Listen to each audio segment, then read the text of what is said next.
கோடை விடுமுறைக்கு பின்னர் ஜூன் முதல் வாரத்தில் பள்ளிகள் திறக்கப்பட உள்ள நிலையில் விழுப்புரம் மாவட்டத்தில் உள்ள 129 தனியார் பள்ளிகளுக்கு சொந்தமான வேன் மற்றும் பேருந்துகளை விழுப்புரம் மாவட்ட ஆட்சியர் பழனி விழுப்புரம் ஆட்சியர் பெருந்திட்ட வளாகத்தில் உள்ள மைதானத்தில் ஆய்வு செய்தார்.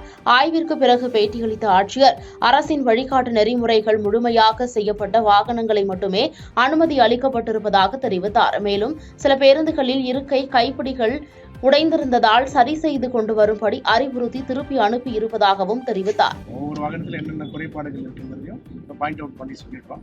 அவங்களுக்கு ஒரு 2 மாதம் டைம் கொடுப்போம்.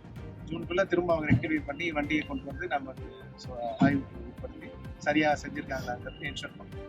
இல்லாட்டினா நம்ம அதை தடை செய்யணும். பாதகம் செய்பவரை கண்டால் நாம் பயங்கொள்ளலாகாது பாப்பா, மோதி மிதித்து விடு பாப்பா, அவர் முகத்தில் உமிழ்ந்து விடு பாப்பா.